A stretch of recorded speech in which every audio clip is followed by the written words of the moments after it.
Hey, what's up, everyone? This is Sandra. 我是你们的老师 Sandra. First, of course, let's exchange the pleasantries. 大家好，你们好吗？ I hope the answer is 很好。And then last but not least, 欢迎 Welcome to Community Mandarin. 冷吗？冷不冷？ Yes, if you've been following this on and off, you probably know that what I just asked is, are you cold? Is it cold today? Yeah, because the temperature dropped drastically over where I live. So yeah, I'm having a sweater on. Well, since we're talking about sweater, how do we say sweater? We have a session on all kinds of garments, all kinds of clothing. So if you're interested, go to Rolla's YouTube channel and then Google clothing or something like that. But for now, sweater is 毛衣 sweater 毛衣. Okay, so today, as the title suggests, we're going to be talking about 请. 请 is a word that most learners would learn within the first 3 months of learning Mandarin, and then it means please. Yeah, it's an important one. It's important to be polite, isn't it? So today I realized that I've never really properly explained how to properly use the word 请. So today, let's do that. Let's jump into our material. First, we know 请 means please, right? 请 means please. And then as always, to learn a Chinese character, we try to learn both parts, both components. So when we see what I circled in green, 绿色, that part is a component that we called 言字旁 in Mandarin. And whenever you see that, that means this is a character that related to speech, to speaking. Yes. And then the other part looks a little bit familiar, isn't it?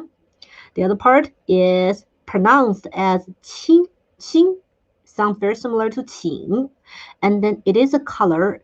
It is a bluish green color. It's a color that between blue, 蓝色, and green, 绿色. So when you see a bluish green color, you can call it 青色, 青色. Okay, so first let's look at the basics. 请坐. Number 1, 请坐.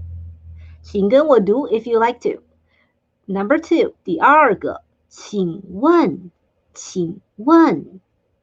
Number 3, 第三个请跟我读请进 So that's your basic number 1 usage of using the word 请. It is to pair it with a verb, so to form a request. So first one, 请坐. 坐 is a verb, it means to sit. So 请坐 means please take a seat, please sit down. Number 2, 请问. This one is a little bit different. It is not like please ask, because it's more like please, may I ask? Please, may I ask? In some materials, they were translated into excuse me to start a question, which kind of serves the same purpose. So 请问 means please, may I ask? Number 3, 请进. 进 is a verb, which means enter. So 请进 means please enter, please come in. All right, and then next up, let's look at these 2 sentences. The first one, 我请你看电影. 我请你看电影. The second one, 我请你来我家. 我请你来我家.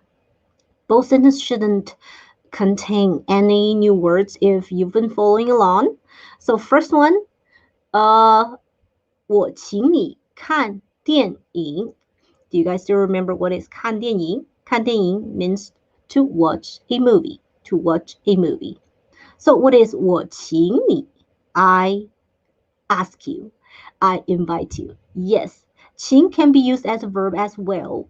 It can be 请 someone do something, which it'll mean to ask somebody to do something and to invite somebody to do something. And then we can see the second sentence, 我请你来我家. 来我家, come to my home. So I ask you, I invite you to come to my home. But there's a subtle difference when it comes to here. The first one and the second one. So Qing carries the meaning of invite someone or to ask someone to do something together. But usually if I say 我请你看电影, it implies that I'll pay. I'll pay. Well, if I say 我请你来我家, probably I'll pay for whatever food or tea.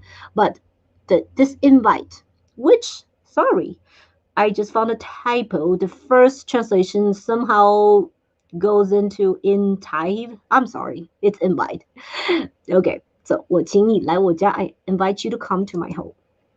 And then, okay, this is what kind of prompted me to do this.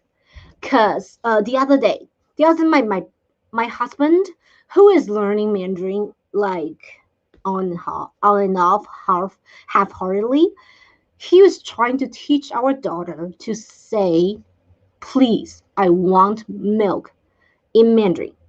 Okay, this is what started this whole series about Qing because I want to explain that. Because if you see that, please, I want milk. What my husband says is 请我要牛奶. Well, I want milk. Everybody can say it by this point now. I want milk. 我要牛奶. But if you say 请我要牛奶, which seemingly is correct, everything you've learned from me or from other sources, but 请 cannot be used this way. 请 cannot be used this way. Like I said, 请 can be paired with verbs, and then it can be, 请 somebody do something. But when you're saying 请, it's kind of like please. Like whether it is a sincere request of asking somebody to do something or a sarcastic one, it cannot be used singularly, just like 请. Instead, it should be rephrased as in this one. It's a new one. Let's learn it quickly. It is pronounced as 拜托.拜托.拜托 is the phrase that we use when we're asking for a favor. Asking for a favor. And it can be used just on itself. It can be used singularly. So if you want to say, hey, please, I want milk, you can say, hey, 拜托,我要牛奶. Instead of 请,我要牛奶. Okay, so basically that's it for today's. So I really wanted to clarify that 请 should not be used like singularly. I mean, you can use it pair with verbs, or you can form a sentence with I ask somebody, I invite somebody to do something. But when it used like please, as in like a sincere request, or like oh please. For oh please, you do not say oh 请. That's not correct. For that, you should probably rephrase as oh 拜托, like add the arrow if you must. Okay, so that's about it for today. And of course, as always, before we 说再见, before we say goodbye, I encourage you guys to visit Rolla's website, which is rollalan.com. And then if you have an extra moment, go hop over to our YouTube channels. We have 10-minute sessions on different languages that if you want to learn or start learning a language for free, that's where you start. So I'll see you next time. 再见.